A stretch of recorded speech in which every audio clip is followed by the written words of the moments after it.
കോഴിക്കോട് ചാലിയാറിൽ തോണി മറിഞ്ഞ് കാണാതായ മധ്യവയസ്കന്റെ മൃതദേഹം കണ്ടെത്തി. കൊളത്തറ സ്വദേശി അബ്ദുൽ സലീമാണ് മരിച്ചത്.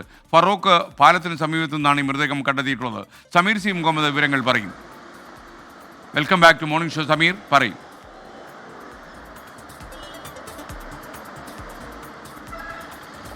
SKN ഞായറാഴ്ച വൈകിട്ടോടുകൂടിയാണ് ഈ അബ്ദുൽ സലാമും സഹോദരൻ മുഹമ്മദും സഞ്ചരിച്ച തോണി അപകടത്തിൽപ്പെട്ടത്. ഇദ്ദേഹത്തിൻ്റെ സഹോദരൻ മുഹമ്മദ് മത്സ്യത്തൊഴിലാളിയാണ്. സ്ഥിരമായി ചാലിയാറിൽ മീൻ പിടിക്കാൻ പോകുന്ന ആളാണ്. അദ്ദേഹത്തിനൊപ്പമാണ് പ്രവാസിയായിട്ടുള്ള അബ്ദുൽ സലാമും ഈ തോണിയിൽ കയറുകയും മീൻ പിടിക്കാൻ പോവുകയും ചെയ്തത്. പക്ഷേ സന്ധ്യയോടുകൂടെ ശക്തമായിട്ടുള്ള അടിയൊഴുക്കിൽ ഇവർ മീൻ പിടിക്കാൻ പോയ തോണി അപകടത്തിൽപ്പെടുകയായിരുന്നു. മുഹമ്മദ് പിന്നീട് നീന്തി അവിടെ ഉണ്ടായിരുന്ന ഒരു തെങ്ങിൻ്റെ കുറ്റിയിൽ പിടിച്ചു നിൽക്കുകയും നാട്ടുകാർ പിന്നീട് മുഹമ്മദിനെ കരയിലെത്തിക്കുകയും ചെയ്തു. പക്ഷേ ആ സമയത്തിൽ അബ്ദുൽ സലാമിനെ രക്ഷിക്കാൻ കഴിഞ്ഞില്ല. അബ്ദുൽ സലാം മുങ്ങിപ്പോവുകയായിരുന്നു. പിന്നീട് പോലീസും ഫയർഫോഴ്സും അതുപോലെ നാട്ടുകാരും മത്സ്യത്തൊഴിലാളികളും ഒക്കെ ഏറെ നേരം 2 ദിവസമായിക്കൊണ്ടുള്ള പരിശ്രമത്തിലായിരുന്നു അദ്ദേഹത്തെ കണ്ടെത്താൻ. പക്ഷേ കണ്ടെത്താൻ കഴിഞ്ഞില്ല. പിന്നീട് ഇന്ന് രാവിലെയാണ് ഫറൂഖ് പുതിയ പാലത്തിന് സമീപം ഒരു മൃതദേഹം ഒഴുകി നടക്കുന്നത് കണ്ടത്.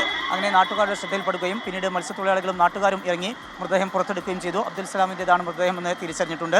ഇപ്പോൾ കോഴിക്കോട് മെഡിക്കൽ കോളേജിലേക്ക് മൃതദേഹം മാറ്റിയിരിക്കുകയാണ്. പ്രവാസിയായ അബ്ദുൽ സലാം 2 ആഴ്ച മാത്രമേ നാട്ടിലെത്തിയിട്ടായിട്ടുള്ളൂ.